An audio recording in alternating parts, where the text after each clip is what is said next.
part of being in the mob and all that type of stuff, there's an inner order to it that I have learned that's connected with Satanism.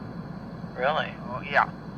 And there's various satanic oaths and things that are taken, you see what I mean? And I was induced in that type of stuff too, and made to say that I belonged to Satan and rejected God and all that type of stuff while I was, you know, praying and what, you know, they said, "Are you ready to die, kid?" You know, and I said, "I don't want to die, but if you kill me, I'll go to heaven and you'll go to hell." And of course, I just lost it, and one of them started smacking the shit out of me.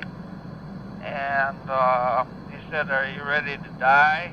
You know what I mean? And then he said, "Better say your prayers, kid," and something like that. All right, you know what I mean? And he, you know, I thought I was a dead duck. I thought I was a dead duck. But these people, by their actions and by the things, some of the things that I was compelled to do, were ritual things. Okay, and involved drinking of blood and that type, you know.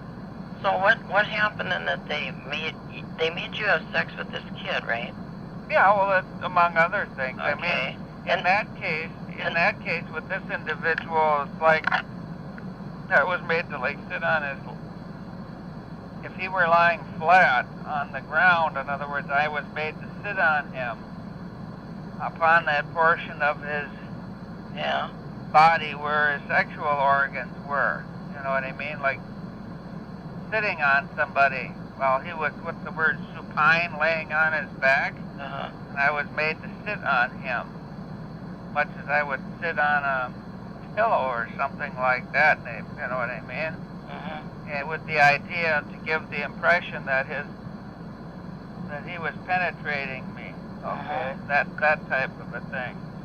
And that was photographed, and all these nasty things, you know what I mean? But I'm getting off the subject of what I was going for here. So what point after that, what did they do? Just get you up and say you're going to shoot this boy? Well,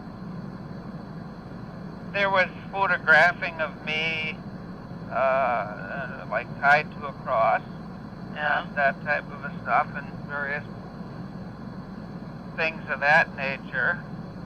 And, you know, some of this, it comes to me like in flashes, just like you would have like a deck of slides. Yeah. Just a second, I have to turn something off. The TV is playing something about History Channel. But the point I was trying to make was that my friend is, you know, he was in the know because he worked for the mob years ago. And some of their actions and the actions of others were what made him commit himself to the work for missing children. You know, it was like sort of a point where his conscience was picked, you know, or P-I-Q-U-E-D, whatever the proper pronunciation is. So what, were they doing a lot of stuff with kids? Oh, yeah. Sure, one of these guys, like, I may have described it to you or may not have, but one of these guys had like the men carry a wallet, and in a wallet they got all these pictures, or not pictures, but credit cards. You know how a wallet is set up to accommodate credit cards. Well, one of these guys had in his wallet, where these credit cards would normally be placed, he had pictures of naked children. Okay, and he would carry this stuff around. Jurassic. He would carry all that crap around with him like that. So, I mean, he had that type of a history. So, but these were some of the things, you see. But I never came up with anything. There was a man that, well, they found him dead by the railroad tracks, not too far from there, but he was in his 20s. You know what I mean? Somebody, and I don't know if he was identified or whatnot. You know what I mean? But he may have been identified as somebody 26 from Chicago or something like that, but it's rather vague now. You know, I don't remember exactly what that was all about.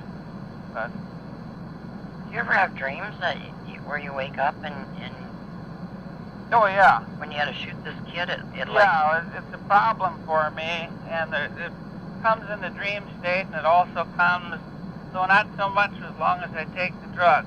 long as I take the drugs, it kind of holds that back. But I also have like waking flashbacks where that shit comes back. You know what I mean? And it's made me very miserable. And at times, the reason I sought psychiatric help was it made me suicidal last year. You know what I mean? And I realized that my thinking was not orderly, and I better do something about it. And it turns out that I have a type of chemical imbalance in my brain, probably as a result of stress over a number of years, or a familial disorder. Ones on my mother's side have been hospitalized for nervous collapse. You know, I'll just call it that for purposes of discussion. And like my grandmother went through shock treatments and such, which were the only thing available for people with bad clinical depression. Yeah. All right. And the medications help. They kind of like take the edge off, but nothing really makes it go away. And it's hard for me to make the civvies understand that. You know what I mean? If you ain't been through it, you ain't gonna understand it. Well, I know, Larry had asked me how you got involved in this, and I said, well, it was a personal, what should I say, severely abuse. When did he ask you? Since I've been there?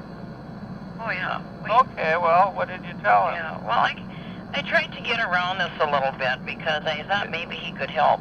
Yeah, it might be an area where he might loosen him up to provide, to say it's okay to, help me with the tapes.